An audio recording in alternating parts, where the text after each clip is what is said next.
नमस्कार साथियों, अमरीश क्लासेस में आपका स्वागत है। तो जैसा कि हमने आपसे वादा किया था, हिस्ट्री की क्लास के साथ हम आ चुके हैं।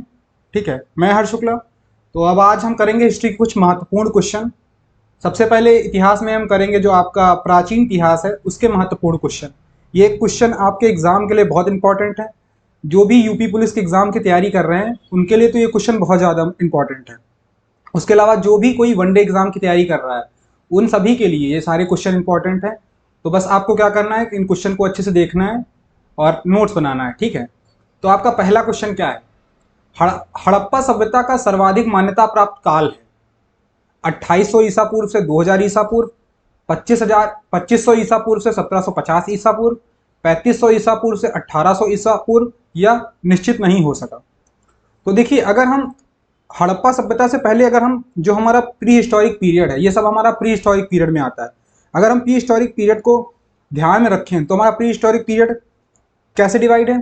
तीन भागों में डिवाइड है: पुरा पाषाण काल, मध्य पाषाण काल और नव पाषाण काल। ठीक है, पुरा पाषाण काल वो था जो हमारा जिस टाइम पे शिकार होते थे, जिस टाइम पे हमारा आग का आविष्कार हो रहा है। ठीक है, और हमारा नव पाषाण कब का है? जब पहिए का आविष्कार हुआ, कृषि का आविष्कार हुआ, पशुपालन हुआ, ये सब आपका नव पाषाण काल का आता है। ठीक है, इसके बाद हम बात करेंगे तो हमारा जो इसके लिए सबसे जो हमारा मान्य टाइम पीरियड है वो आपका 2500 से ईसा पूर्व से लेके वो आपका 2500 ईसा पूर्व से लेके जो है आपका 1750 ईसा पूर्व तक, ये आपका जो टाइम पीरियड है ये सबसे ज़्यादा मान्य है। ठीक है, 2500 ईसा पूर्व से लेके 1750 ईसा पूर्व। ठीक है, और इस समय की जो हमारी जो हमारा ये हड़प्पा सभ्यता थी, ये कैसी थी? तो ये भी आपको जवाब मिलेंगे अगले क्वेश्चन में। अगला क्वेश्चन आप देखेंगे, सिंधु घाटी की सभ्यता निम्नलिखित में से किस सभ्यता के समकालीन नहीं थी? जो हमारी सिंधु घाटी की सभ्यता है वो किस सभ्यता के समकालीन नहीं थी? क्या वो मिस्र की सभ्यता है, या मेसोपोटामिया की सभ्यता है, या चीन की सभ्यता है, या ग्रीक की सभ्यता है?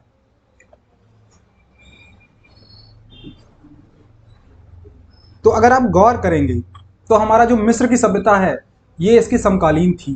तो ये तो आपकी ठीक है, समकालीन थी। मेसोपोटामिया की सभ्यता भी समकालीन थी, चाहे चाहे चीन की सभ्यता भी समकालीन थी। लेकिन जो ये आपकी ग्रीक सभ्यता है ये समकालीन नहीं थी। ये हो जाएगा आपका राइट आंसर, डी हो जाएगा आपका राइट आंसर। ठीक है, क्या हो जाएगा आपका राइट आंसर? डी। तो क्या हो जाएगा? ग्रीक की सभ्यता समकालीन नहीं थी। ठीक है, ये आपको याद रखना है। अगले क्वेश्चन को देखेंगे। अगला क्वेश्चन है आपका, सिंधु घाटी की सभ्यता कहां तक विस्तृत थी? सिंधु घाटी का विस्तार कहां से कहां तक था? पंजाब, दिल्ली, जम्मू कश्मीर, या फिर राजस्थान, बिहार, बंगाल, उड़ीसा, या फिर पंजाब, राजस्थान, गुजरात, उड़ीसा और बंगाल, या पंजाब, राजस्थान, गुजरात, उत्तर प्रदेश, हरियाणा, सिंध और बलूचिस्तान। ठीक है, तो अगर आप सिंधु घाटी की बात करें तो सिंधु घाटी की सभ्यता कैसी थी? सबसे पहले तो इसी का आंसर करिएगा। देखिए, सिंधु घाटी की जो सभ्यता थी वो आपकी वो नगरीय सभ्यता थी, आदि ऐतिहासिक काल की थी और कांस्य युगीन थी। कैसी कैसी थी? अगर आप गौर करेंगे तो कैसी कैसी थी? पहली बात नगरीय थी। कैसी थी? नगरीय थी। ठीक है, दूसरा पॉइंट क्या हो गया? आद ऐतिहासिक, आद ऐतिहासिक काल की, आग ऐतिहासिक काल की। ठीक है, और क्या खास बात थी?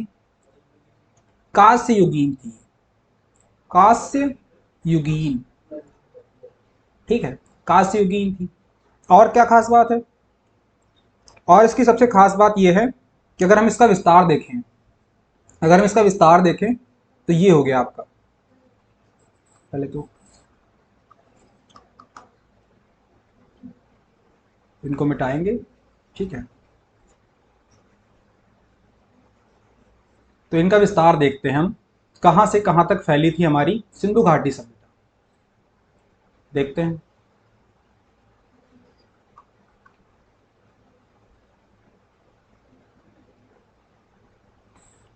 तो ये हो गया आपका कुछ ऐसे हम डिनोट करते हैं ना।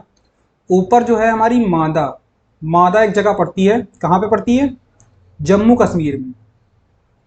जम्मू कश्मीर में, तो ये ऊपर जम्मू कश्मीर तक फैली थी। अगर हम नीचे बात करेंगे तो नीचे कहाँ तक फैली थी? दाइमाबाद एक शहर था, दाइमाबाद, दाइमाबाद एक शहर था, ठीक है। इधर बात करेंगे तो आपका जो पूर्व में फैली थी वो आलमगीर नगर, आलमगीर आलमगीरपुर, सॉरी आलमगीरपुर। और ये आलमगीरपुर कहाँ लगता है आपका? मेरठ उत्तर प्रदेश में, ठीक है। तो ये यूपी तक फैली थी। नीचे आपकी कहाँ तक फैली थी?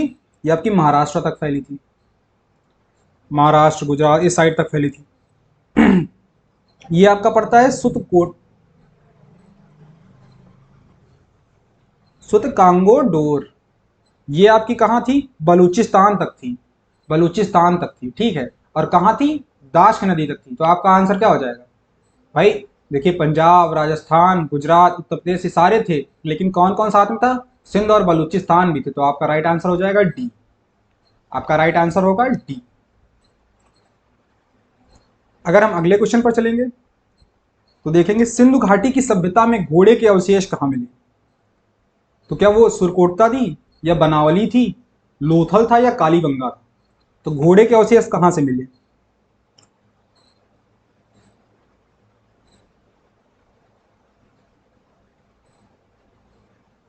देखिए कौन से अवशेष कहाँ से मिले ये बहुत इंपॉर्टेंट है, ठीक है। इससे आपके एग्जाम में कई क्वेश्चन आए हैं, तो आपको ये ध्यान रखना है, ठीक है। कौन से अवशेष कहाँ से मिले हैं ये आपके लिए बहुत इंपॉर्टेंट है, और मैं आपको बताऊंगा आज, ठीक है। तो आपके घोड़े के अवशेष कहाँ से मिले हैं? सुरकोटदा से मिले, ठीक है। अच्छा ये सुरकोटदा कोई पूछे कि पड़ता कहाँ पे है, तो क्या होगा? तो अभी हमने बताया था सुरकोटदा गुजरात, गुजरात में पड़ता है, ठीक है, गुजरात में पड़ता है।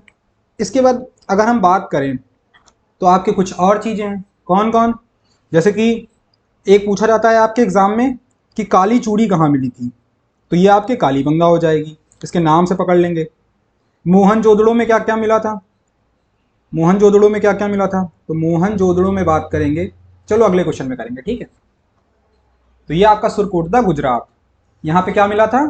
घोड़े के अवशेष मिले थे, घोड़े के अवशेष मिले थे। इससे क्या पता चलता है कि उस समय घोड़े हुआ करते थे और मानव बस्ती में हुआ करते थे, तो मतलब मनुष्यों के द्वारा प्रयोग किए जाते थे। सिंधु घाटी स्थल कालीबंगन किस प्रदेश में है? बताइए कालीबंगा कहाँ है? कालीबंगा, कालीबंगन कहाँ है? क्या आपके राजस्थान में है, गुजरात में है, मध्य प्रदेश में, या उत्तर प्रदेश में?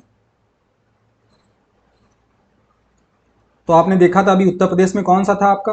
आलमगीरपुर, आलमगीरपुर था। गुजरात में आपका कौन सा है? लोथल है, ठीक है। कालीबंगा कहाँ हो जाएगा? कालीबंगा का राइट आंसर होगा राजस्थान, पधारो मारे राजस्थान, ठीक है। तो आपका क्या हो जाएगा? राजस्थान।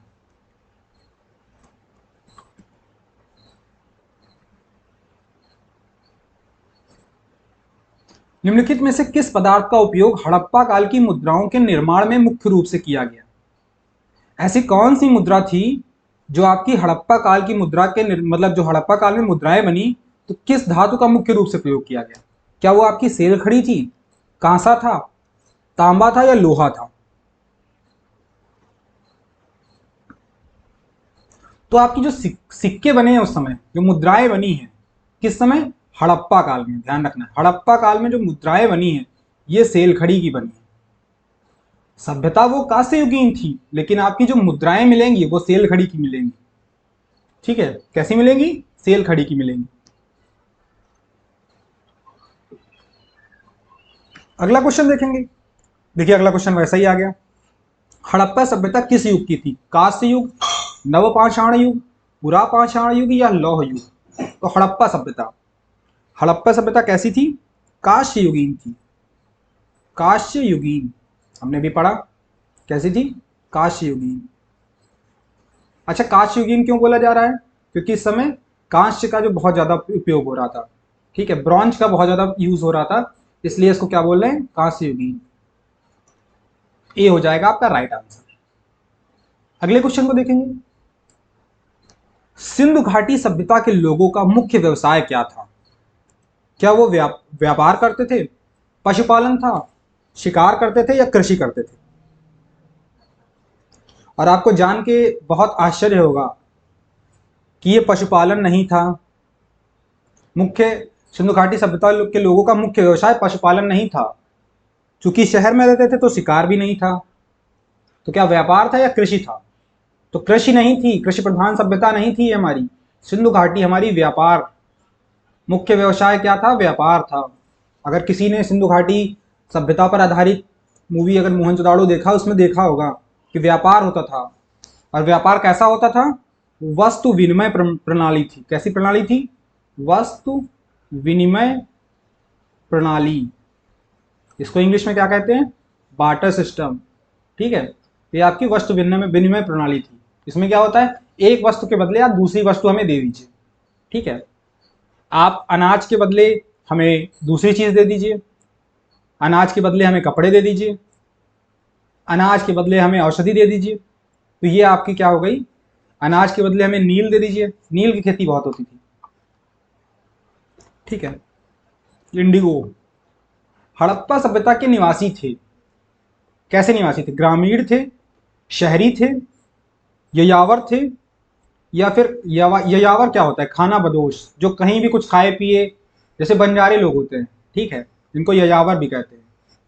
ये जनजातीय थे। बताइए, तो देखिए हड़प्पा सभ्यता के लोग ग्रामीण तो नहीं थे, क्योंकि ये ग्रामीण सभ्यता नहीं है। ठीक है, तो क्या होगा?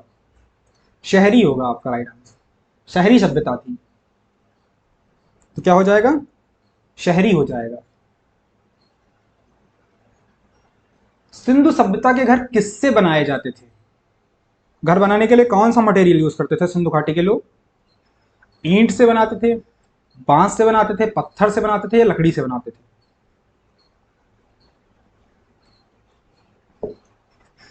तो सिंधु घाटी के जो घर बनते थे उनमें किस चीज का प्रयोग सबसे ज्यादा होता था? तो आप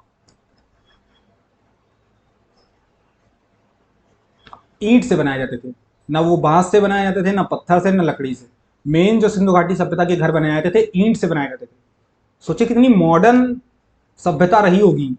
उस समय ईंटों से घर बन रहे हैं, और जैसी ईंटें पाई गई हैं, मतलब इतना परफेक्शन। आपकी जो रोडें होती थी बिल्कुल सीधी होती थी। आज की डेट में हम हाईवे नहीं सीधे निकाल पा रहे हैं। तो कितनी मॉडर्न सोसाइटी रही होगी, सोचने वाली बात है भाई। आज की डेट में अगर कभी कोई हाईवे निकलना होता है, तो लैंड एक्विजिशन होता है, तो उस समय क्या होता है? कितने विवाद होते हैं। सीधी सड़कें नहीं निकल पाती, पर उस समय लोग उसकी कितनी वैल्यू समझते थे। अगले क्वेश्चन को देखेंगे। हड़प्पा कालीन समाज किन वर्गों में विभक्त था? जो हमारा हड़प्पा कालीन समाज था वो किन वर्गों में विभक्त था? शिकारी, पुजारी, किसान और क्षत्रिय, या विद्वान, योद्धा, व्यापारी और श्रमिक, या फिर ब्राह्मण, क्षत्रिय, वैश्य, शूद्र, या राजा, पुरोहित, सैनिक और शूद्र? तो देखो, जैसी व्यवस्था हमारी वैदिक काल में थी, वैदिक काल में कैसी व्यवस्था थी? ब्राह्मण, क्षत्रिय, वैश्य, शूद्र। ठीक है, और ये होता था कर्म आधारित। कैसी व्यवस्था थी? कर्म आधारित व्यवस्था थी। अभी हम जब आपकी वैदिक की क्लास लेंगे तो वहां पे आपको बिल्कुल समझाएंगे। ठीक है, कैसी थी? कर्म आधारित थी। बाद में जो उत्तर वैदिक काल आया तब ये जन्म आधारित हो गई। ठीक है, तो क्या था? अब हड़प्पा कालीन समाज किन वर्ग में विभक्त था? तो था व्यवस्था कुछ ऐसी, बस उनके नाम कुछ और थे। पर वो ऐसे नाम थे कि किसी को सुनने में बुरा ना लगे। जैसे आज की डेट बुरा मानने वाला उसमें भी नहीं है, पर अब इन शब्दों को सुनिएगा फिर कंपेयर करिएगा। विद्वान, विद्वान, ठीक है, योद्धा, व्यापारी और श्रमिक, ये चार वर्ग थे। कौन कौन सा वर्ग था? विद्वान वर्ग था, योद्धा वर्ग था, व्यापारी वर्ग था और श्रमिक वर्ग था। ठीक है, कौन कौन सा हो गया आपका? विद्वान, योद्धा, व्यापारी और श्रमिक।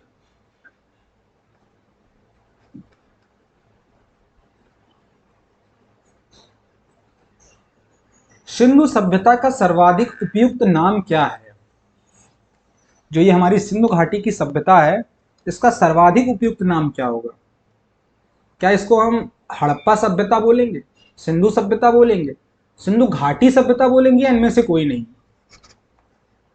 अब बहुत ध्यान देने वाली बात है, जब भी हम बात करते हैं तो कभी सिंधु सभ्यता नहीं बोलते, बोलते इंडस वैली सिविलाइजेशन, सिंधु घाटी सभ्यता। क्यों? क्योंकि जो इंडस नदी, सिंधु नदी बह रही थी, इसकी जो नदियों की जो घाटी होती थी उन्हीं के किनारे ये बसे होते थे शायद।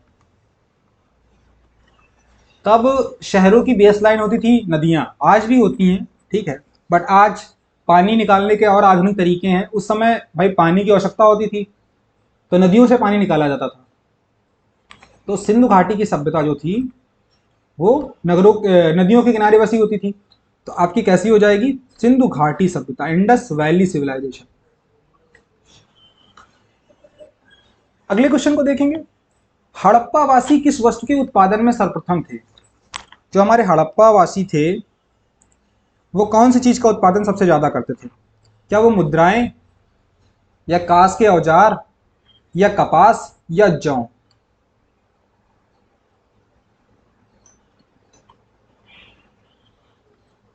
तो हड़प्पा वासी जो थे, हड़प्पा वासी ये किसके उत्पादन में सबसे नंबर 1 पे थे? तो कपास, कॉटन, कॉटन होगा आपका राइट आंसर, कपास। हड़प्पा वासी कपास के उत्पादन में सर्वप्रथम थे। निम्नलिखित विद्वानों में से हड़प्पा सभ्यता का सर्वप्रथम खोजकर्ता कौन है? जो विद्वानों के नाम लिखे हैं इनमें से हड़प्पा सभ्यता का सर्वप्रथम खोजकर्ता कौन है? किसने खोजा? क्या वो सर जॉन मार्शल थे, आर डी बनर्जी थे? अब देखिए मैं आपको बता दूं, जितने भी इंपॉर्टेंट शहर हैं उसमें खासकर आपका हड़प्पा सभ्यता हो गया, मोहनजोदाड़ो हो गया, ये सब किसने खोजा, इनके नाम बहुत इंपॉर्टेंट हैं, ठीक है। इनके नाम में अभी लास्ट में एक साथ आपको करा दूंगा। फिलहाल इस क्वेश्चन का आंसर करेंगे आप लोग। तो इस क्वेश्चन का आंसर क्या हो जाएगा? ये क्वेश्चन का आंसर हो जाएगा दयाराम साहनी, दयाराम साहनी, ठीक है, दयाराम साहनी हो जाएगा आपका राइट आंसर, दयाराम साहनी।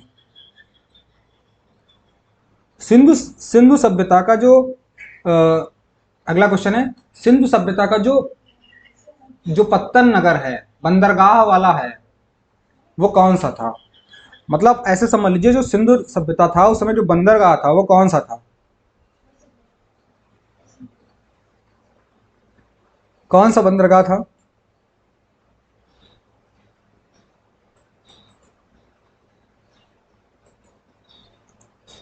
तो जो सिंधु सभ्यता का पत्तन नगर था, बंदरगाह था, वो आपका था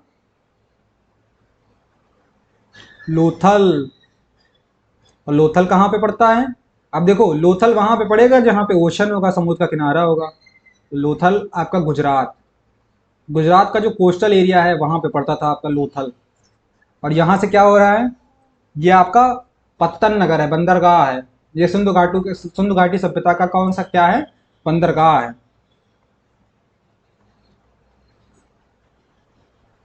और लोथल की कुछ खास बात बताएं आपको, तो इसको सिंधु घाटी का मैनचेस्टर भी बोलते थे। क्या अब जो हम हिस्ट्री पढ़ते हैं तो उसको क्या बोलते हैं? सिंधु घाटी का मैनचेस्टर,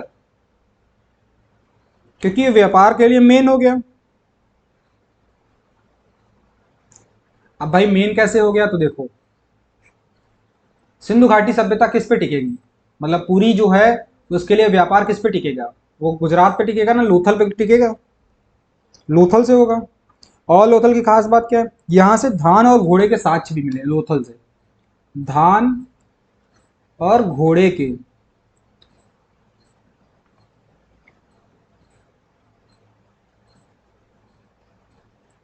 और कुछ चीजों के साक्ष्य दो जगह से भी मिले, ऐसा नहीं कभी आप कहें धान के साक्ष्य तो आपने वहां भी बताया था, तो दो जगह से भी मिले हैं, ठीक है। और यहाँ सबसे ज्यादा इंपॉर्टेंट अगर आपको कुछ याद रखना है तो युग्म समाधि। यहाँ युग्म में लोग समाधि लेते थे, मतलब दो लोग अगर एक लोग की मृत्यु हुई है तो एक समाधि को रोक के रखते थे, फिर उसके बाद दूसरा जब व्यक्ति मरता था उसी के साथ उसकी समाधि बना देते थे, जैसे युग्म समाधि कहते हैं। मतलब पेयर्ड जो है उनकी वो होती थी, टॉम्ब जो बनाई जाती थी वो पेयर्ड बनाई जाती थी। और यहाँ पे मनके बनाने का कारखाना भी था। क्या था? मनके। किसी को पता मनके क्या होता है? मनके मोती, तो मनके बनाने का कारखाना।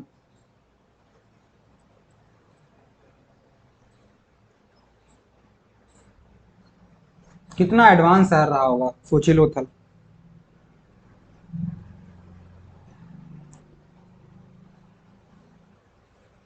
अगर हम अगले क्वेश्चन पर पढ़ेंगे तो देखेंगे, पैमानों की खोज ने यह सिद्ध कर दिया कि सिंधु घाटी के लोग माप और तोल से परिचित थे।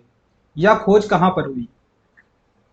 मतलब उस समय पैमाना खोज लिया गया था, और ये क्या बताता है कि सिंधु घाटी के लोग माप और तोल से परिचित थे। ये खोज कहां पे हुई? कालीबंगा में हुई, हड़प्पा में हुई, चन्हूदड़ो में हुई, या लोथल में हुई? तो देखो भैया, माप तोल की जरूरत कहां पड़ेगी? जहां पे व्यापार होगा, और व्यापार सबसे ज्यादा कहां हो रहा है? व्यापार आपका लोथल में हो रहा है, तो लोथल हो जाएगा आपका राइट आंसर। लोथल हो जाएगा आपका राइट आंसर। आपका राइट आंसर क्या हो जाएगा? लोथल हो जाएगा। लोथल में क्या क्या याद रखना है? बंदरगाह, सिंधु घाटी का मैनचेस्टर, ठीक है, यहां से युग्म समाधि मिली है, और मनके बनाने का कारखाना है। अच्छा, हड़प्पा सभ्यता के बारे में कौन सी उक्ति सही है? जो हमारी हड़प्पा सभ्यता है, इसके बारे में कौन सी बात, कौन सा कथन सही है? उन्हें अश्वमेध की जानकारी थी, ठीक है। गाय उनके लिए पवित्र थी, देखते हैं। उन्होंने पशुपति का सम्मान करना आरंभ किया, उनकी संस्कृति सामान्यता स्थिर नहीं थी। तो ये बात तो बिल्कुल गलत हो गई कि उनकी संस्कृति सामान्यता स्थिर नहीं थी, बिल्कुल गलत बात हो गई। गाय उनके लिए पवित्र थी, तो ये ऐसा कोई साक्ष्य हमें नहीं मिला कि जो हम इस पे बोल सके कि गाय उनके लिए पवित्र थी। और उन्हें अश्वमेध की जानकारी, तो ये सब आपके वैदिक काल के हैं, ठीक है, ये आपके वैदिक काल के हैं। उन्होंने पशुपति का सम्मान करना आरंभ कर दिया। तो जो हड़प्पा सभ्यता थी, उसमें माता की पूजा होती थी, और पशुपतिनाथ की पूजा होती थी। और आपको पता होगा हमारा पशुपतिनाथ टेम्पल कहाँ पे है? पशुपतिनाथ मंदिर कहाँ पे है? तो पशुपतिनाथ मंदिर आपका नेपाल में। कहाँ में? काठमांडू में, ठीक है। कभी कभी ऐसे क्वेश्चन भी पूछ लेता है।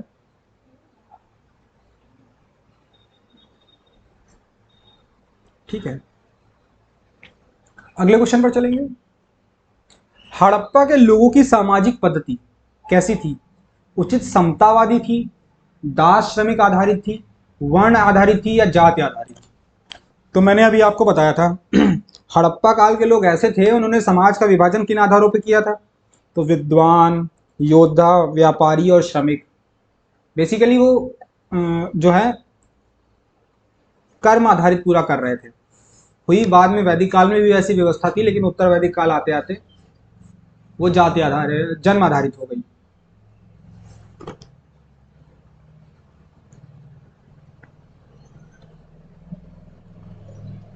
तो देखिए, हड़प्पा के लोग जो थे वो उचित समतावादी थे। उस समय ना कोई मारपीट होती थी। हड़प्पा काल, सिंधु घाटी काल में कोई हथियार नहीं मिले हैं, कोई भी ऐसे ही लड़ाई के, युद्ध के हथियार नहीं मिले हैं। तो सोचिए कितने शांतिप्रिय सभ्यता थी। अभी तक ऐसी कोई वेपन नहीं खोजे गए हैं। हाँ, उससे पहले जो है पशुओं का शिकार किया गया, लेकिन आपस में समाज में लोगों ने लड़ाई नहीं की है। ऐसे कोई बड़े युद्ध के प्रमाण नहीं मिले हड़प्पा में,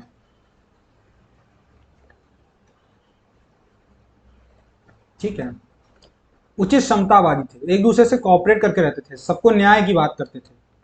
अगर आप अभी पढ़ेंगे थोड़ा सा, अगले लेक्चर में मैं कुछ चीज़ें इंक्लूड करूंगा, उसमें मैं आपको बताऊंगा कि हड़प्पा काल में क्या क्या, कैसे कैसे लोगों की क्या क्या प्रवृत्ति थी।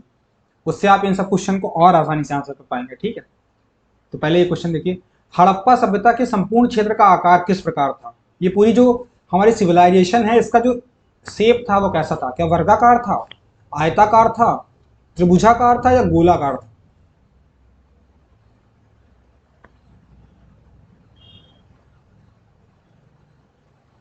तो इसका शेप कुछ जो था वो आपकी त्रिभुजाकार था, त्रिभुज की शेप में था, ट्राइंगल शेप का।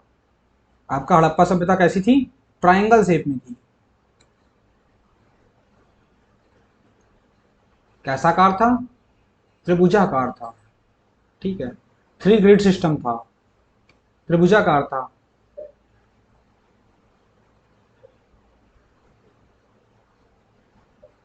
और हड़प्पा के लिए क्या फेमस है? देखो, हड़प्पा सभ्यता और हड़प्पा स्थान दोनों में कंफ्यूज नहीं होना है।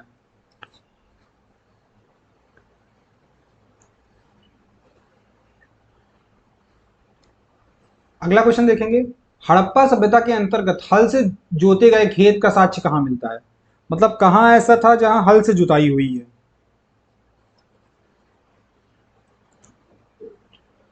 तो मैंने तो इसको ऐसे याद रखा था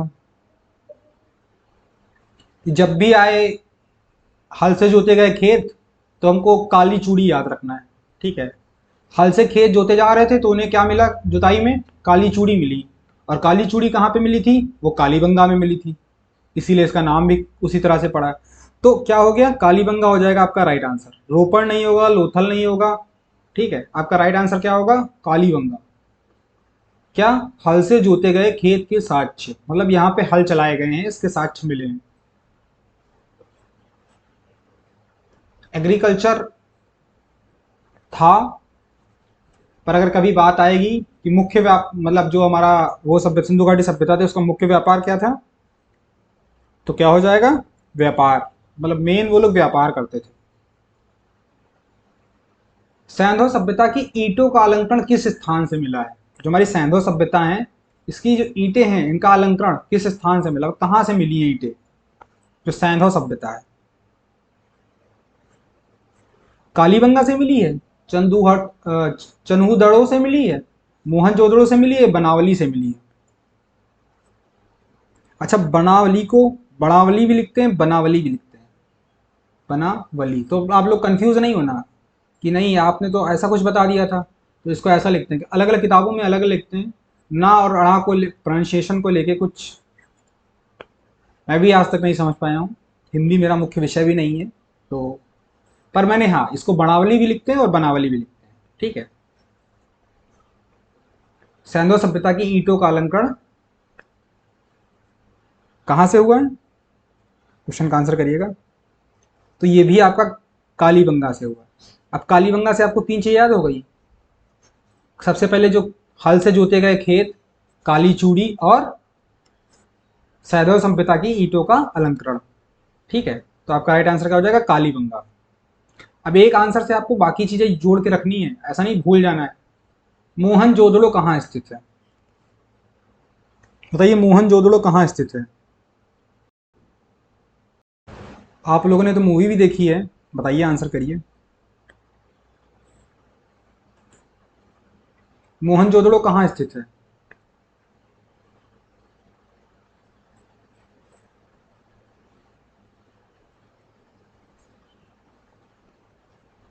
मोहनजोदड़ो आपका कहाँ पे स्थित है? तो मोहनजोदड़ो क्या पंजाब में स्थित है, सिंध में है, गुजरात में है, उत्तर प्रदेश में? तो उत्तर प्रदेश में तो नहीं है, गुजरात में भी नहीं है। उत्तर प्रदेश में क्या था? आलमगीरपुर। ये आपको याद रखना है, ऐसे रट लेना है बिल्कुल। यूपी आएगा आपके दिमाग में आलमगीरपुर मेरठ छप जाना चाहिए। गुजरात आएगा लोथल छप जाना चाहिए। ठीक है, गुजरात लोथल बिल्कुल दिमाग में मैप में क्लियर रहना चाहिए। सिंध, तो मोहनजोदड़ो कहाँ था आपका? सिंध में था। सिंध में था आपका मोहनजोदड़ो। कहाँ पे था?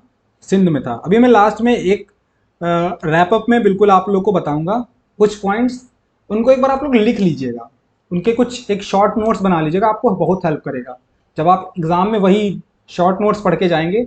मैं क्विक में बताऊंगा, बहुत तेजी से आप उनको लिख लेंगे। ठीक है, अगले क्वेश्चन को देखेंगे। अगला क्वेश्चन है कि सिंधु सभ्यता में जो वृहद स्नानागार है वो कहाँ पे पाया गया? जो बड़ा सा स्नानागार है। अच्छा, जो बड़े बड़े स्नानागार होते थे इन्हें को ही तो बावली बोलते थे। अब सोचिए, वृहद स्नानागार पाया गया आपका कहाँ पे पाया गया? मोहनजोदड़ो में पाया गया, हड़प्पा में, लोथल में या कालीबंगा में?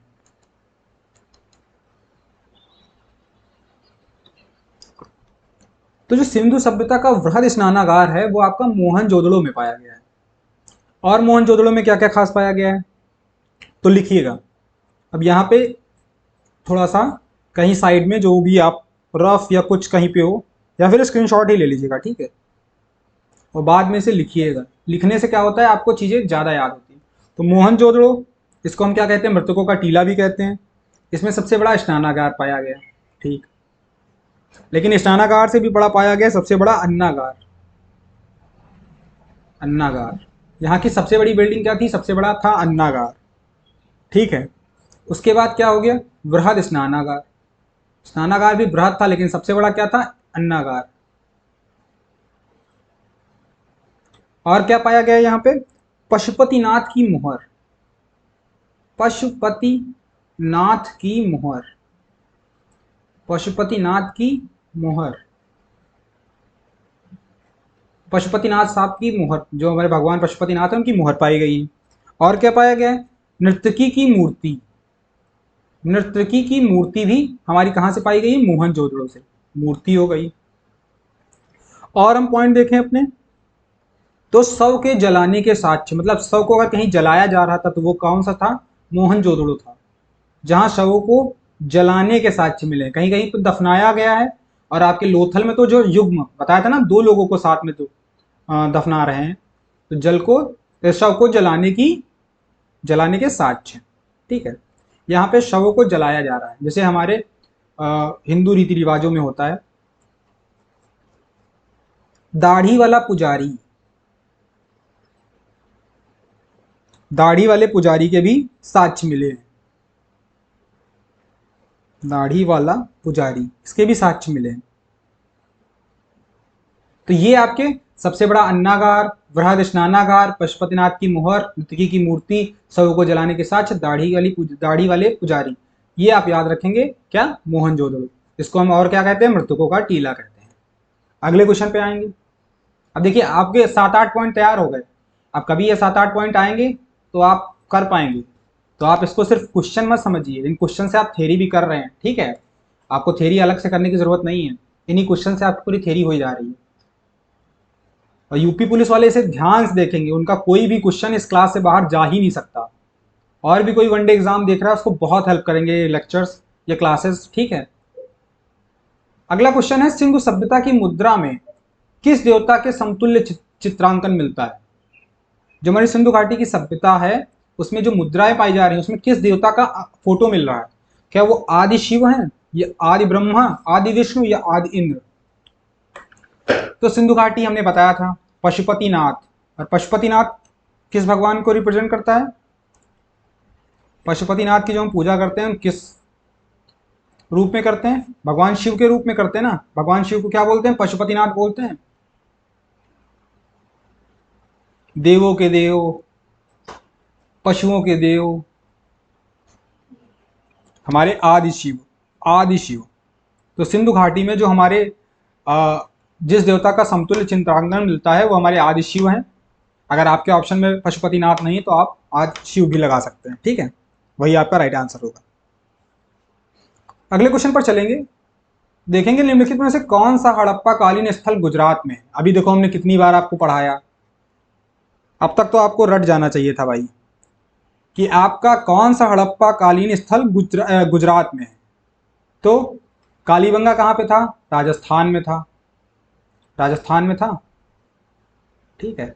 बाकी भी जो बाकी के भी शहर हैं वो भी रटेंगे, परेशान मत होइएगा, ठीक है। बाकी के शहर हैं वो भी रटेंगे, एक एक करके वो भी रटवा देंगे,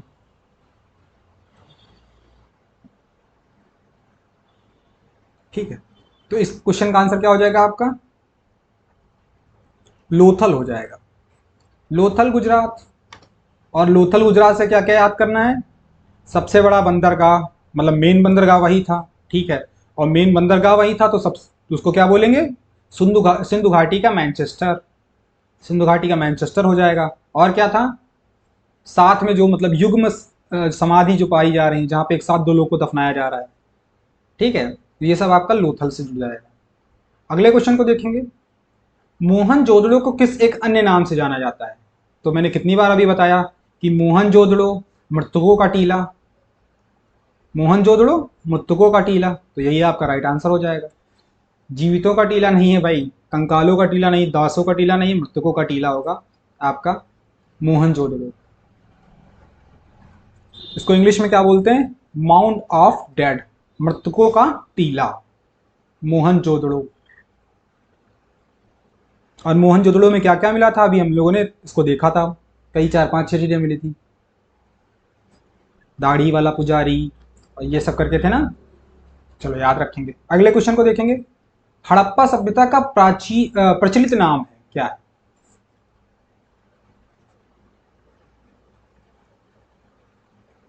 हड़प्पा सभ्यता को किस नाम से जाना जाता है?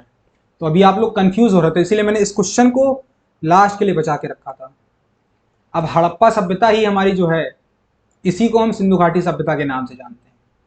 पहले इसका नाम हड़प्पा सभ्यता रखा गया, बाद में जब अन्य शहरों की खोज हुई तो उन्होंने क्या देखा कि सिंधु इंडस को फॉलो कर रहे हैं, सारे जो शहर खोजे जा रहे हैं ये इंडस के इर्द गिर्द है, सिंधु घाटी के इर्द गिर्द है, इसीलिए इसका नाम रखा गया सिंधु घाटी की सभ्यता। और आज की डेट में अगर सबसे ज्यादा प्रचलन में है इतिहास में जिसका नाम आता है, जिक्र आता है, तो सिंधु घाटी सभ्यता का आता है, इंडस वैली सिविलाइजेशन। ठीक है, अगले क्वेश्चन पर चलेंगे। भारत में खोजा गया सबसे पहला पुराना शहर है, कौन सा शहर भारत में सबसे पहले खोजा गया?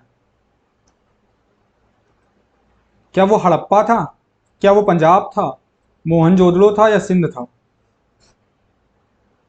तो देखिए ये कितने आसान विकल्प हैं, अगर आप विकल्पों से पकड़ें तो पंजाब तो नहीं था, सिंध भी नहीं था, और मैंने अभी आपको छोटी सी अगर स्टोरी या जो भी मैंने फैक्ट बताया, तो आप क्या देखेंगे कि सबसे पहले हड़प्पा खोजा गया था, तभी इसका नाम हड़प्पा सभ्यता रखा गया। लेकिन बाद में जब देखा गया, काफ़ी सारी चीज़ें जब रिसर्च हुई तो पता चला कि इंडस के इर्द गिर्द है, तो इंडस वाली सिविलाइजेशन हो गया। लेकिन सबसे पुराना शहर कौन सा हो जाएगा? ये हड़प्पा हो जाएगा। भारत में खोजा गया सबसे पुराना शहर आपका हड़प्पा, राइट आंसर।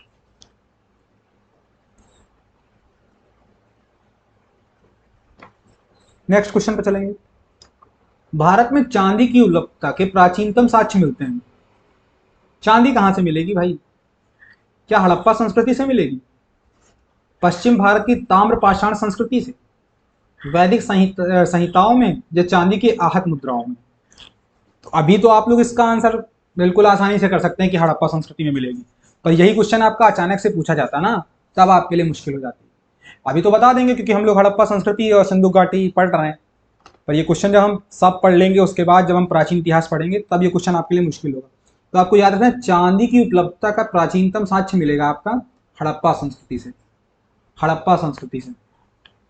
हड़प्पा संस्कृति में और कौन कौन सी धातु खोजी गई थी? चांदी हो गया, और बताइए। तो आपको याद रखना लोहा नहीं खोजा गया था, सबसे पहली बात है, लोहा आपका नहीं खोजा गया था। सिंधु सभ्यता के बारे में कौन सा कथन असत्य है? कौन सी बात गलत है भाई? नगरों में नालियां की सुदृढ़ व्यवस्था थी, ठीक है। व्यापार और वाणिज्य उन्नत दशा में था, ठीक है। मातृ देवी की उपासना करते थे, ठीक है। लोग लोहे से परिचित थे, तो मैंने अभी थोड़ी देर पहले आपको बताया, और तुरंत देखिए ये क्वेश्चन पड़ गया। क्या होता है कि जब हम पूरा कॉन्टेक्स्ट समझते हैं ना, एक क्वेश्चन, एक उस कॉन्टेक्स्ट से, एक लंबे से उसके सार से हमको कई आंसर मिल जाते हैं। तो देखो सिंधु घाटी लोहे से अपरिचित थे, तो यहाँ लिखा लोहे से परिचित थे, तो यही हो जाएगा आपका असत्य कथन। अब देखो बाकी कथनों को ध्यान से देखेंगे। नगरों में नालियों की सुदृढ़ व्यवस्था थी, तो बिल्कुल व्यवस्थित नालियां बनी थी, मैंने बताया ना आपको, बिल्कुल सीधे रोडें होती थी, बिल्कुल सीधी नालियां होती थी। जब सीधी रोडें होंगी तो सीधी नालियां होंगी। व्यापार और वाणिज्य उन्नत दशा में था, बिल्कुल ठीक है। मैंने बताया था ना सिंधु घाटी का क्या था, मेन व्यापार था, तो जब व्यापार अच्छा था तो वाणिज्य भी अच्छा होगा। मातृ देवी की उपासना की जाती है, तो मैंने बताया था ना मातृ देवी और पशुपतिनाथ की उपासना के साक्ष्य मिलते हैं सिंधु घाटी सभ्यता से। तो आपका राइट आंसर क्या हो जाएगा? डी, लोग लोहे से परिचित थे, ये आपका असत्य कथन हो जाएगा, ठीक है। तो जैसा कि मैंने आपको प्रॉमिस किया था अभी कि मैं आपको कुछ इंपॉर्टेंट फैक्ट्स बता दूंगा, तो जो लोग अगर इंटरेस्टेड हैं तो मैं उनको बता दूं कि जो आपके मेन मेन जगह हैं जहां से मेन मेन चीज़ें खोजी गई हैं, ये बता देता हूं, ठीक है। और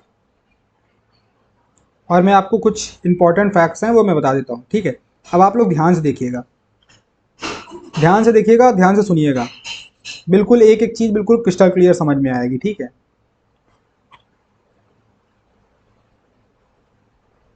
तो अगर मैं आपको मैप्स दिखाऊं, चलो मैं मैप्स दिखा देता हूँ, शॉर्ट में आपको मैप्स दिखा देता हूँ,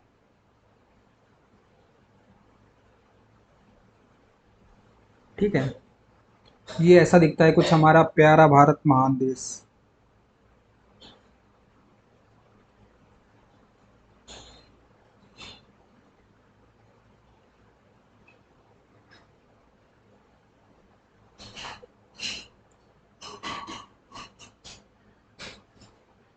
कुछ ऐसा दिखता है, ठीक है, कुछ ऐसा दिखता है। तो क्या है, यहाँ पे आपका जो शहर पाया जाता है ये कौन सा है, मांडा है। अब आपको इमेजिन करा रहा हूँ कि आप अगली बार मांडा पूछेगा कहाँ है, जम्मू कश्मीर में, तो आप देख के बता देंगे कि मांडा कहाँ पे है, जम्मू कश्मीर में। ये आपका रोपड़ हो गया, यहाँ पे पड़ता था आपका रोपड़, यहाँ पे कुछ रोपड़ था, यहाँ पे था बनावली, बनावली, बनावली था, ठीक है। इसके बाद यहाँ पे देखेंगे तो ये यहाँ पे कुछ जो पाकिस्तान का एरिया है यहाँ पे पड़ेगा हड़प्पा, हड़प्पा जो थोड़ा सिंध वाला एरिया है, ठीक है, हड़प्पा। ये यहाँ पे पड़ेगा कालीबंगा, कालीबंगा, ठीक है, कालीबंगा। ये भारत में भी कुछ हिस्सा है, ठीक है। यहाँ पे पड़ता था मोहनजोदड़ो, यहाँ पे कुछ मोहनजोदड़ो। तो बैटरी डाउन होने वाली है, एक मिनट आप लोग देखिएगा जल्दी से।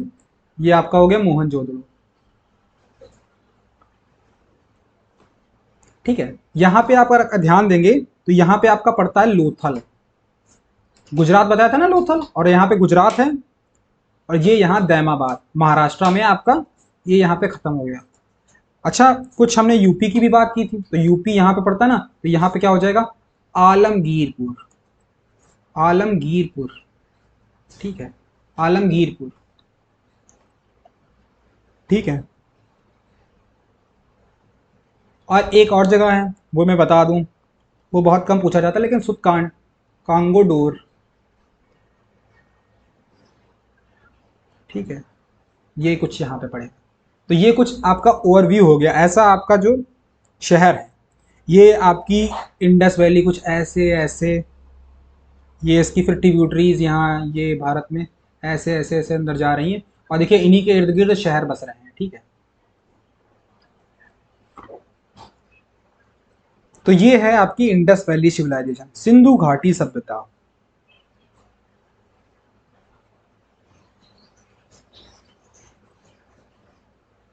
आप लोग राइटिंग को थोड़ा इग्नोर कीजिएगा, आप लोग कॉन्टेक्स्ट को समझिएगा, ठीक है। तो कुछ ऐसा दिखता था आपका सिंधु घाटी सभ्यता, ठीक है। इसके बाद ये तो आपने समझ लिया कि कौन जगह पे कौन शहर था।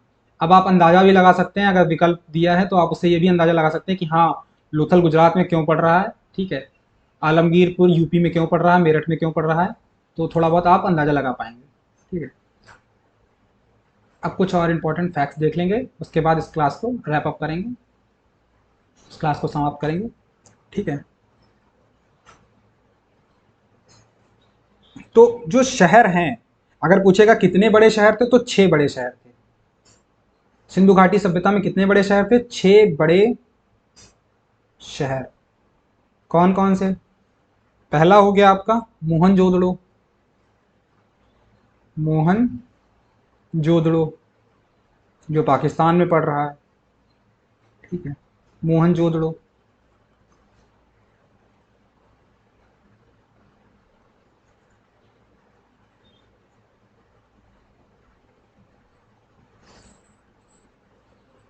ठीक है, तो पहला आपका क्या हो गया, मोहनजोदड़ो हो गया।